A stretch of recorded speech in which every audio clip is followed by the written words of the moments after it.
வணக்கம். ஏஞ்சல்ஸ் நம்பரை பற்றின பதிவு இது. ஏஞ்சல்ஸ் நம்பர் வந்து 111, 222, 333 அப்படியே 444 இது மாதிரி 999 வரைக்கும் வரும். நீங்கள் வெளில கிளம்பி வந்ததும் எந்த மாதிரி நம்பர்ஸ் உங்கள் கண்ணில் படுதோ அதுக்கேற்ற மாதிரி ஒரு எனர்ஜி உங்களுக்கு கண்டிப்பாக கிடைக்கிது. எல்லாமே ஏஞ்சல் நம்பர் சொல்லுவோம், டிவைன் நம்பர்ஸ், ஏஞ்சல் நம்பர் சொல்லுவோம். எஸ்பெஷலி வந்து 777 நீங்கள் பார்த்தீங்கன்னா ஒரு ஏஞ்சல் உங்கள் கூடவே இருக்கிற நீங்கள் ப்ரே பண்ணிவிட்டு கிளம்புங்க.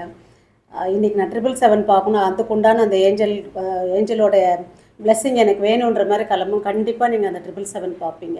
இது எல்லாமே வந்து நம்மளை சுற்றி நிறைய நல்ல விஷயங்கள் இருக்குது, நம்ம தான் அதை எடுத்துக்கிறதுல. இப்போ நம்ம என்ன பண்ணுவோம், போன வாரம் யாராவது ஒருத்தர் நம்மளை கஷ்டப்படுத்தியிருப்பாங்க, திடீர்னு அது ஞாபகம் வந்திருக்கும், இல்லை அவங்களோட ஸ்டேட்டஸ் பார்த்துருப்போம், அதை நினச்சி இப்போ கவலைப்படுவோம். ஸோ இது எல்லாமே நம்மளுடைய எனர்ஜியை வந்துட்டு டவுன் ஆக்குறது. ஸோ நம்ம வந்து ஏஞ்சல்ஸை வந்து நான் கிளம்பும்போது நினச்சிட்டு, நம்ம கிளம்பும்போது இப்படி நினச்சிட்டு நீங்கள் வீட்டை விட்டு வெளில போனீங்கன்னா நிறைய உங்களை சுற்றி சிக்னலில் வெயிட் பண்ணுறீங்கன்னு பாருங்களேன். வண்டியில் சுற்றியே இருக்கும், ஒரு பக்கம் 555 இருக்கும், ஒரு பக்கம் 666, ஒரு பக்கம் பார்த்தீங்கன்னா ஆல் 7 இருக்கும். இந்த மாதிரி எல்லாமே வரும். இது எல்லாமே பார்க்கும்போது நீங்கள் சொல்ல வேண்டிய தேங்க்யூ ஏஞ்சல்ஸ், அவ்வளோதான்.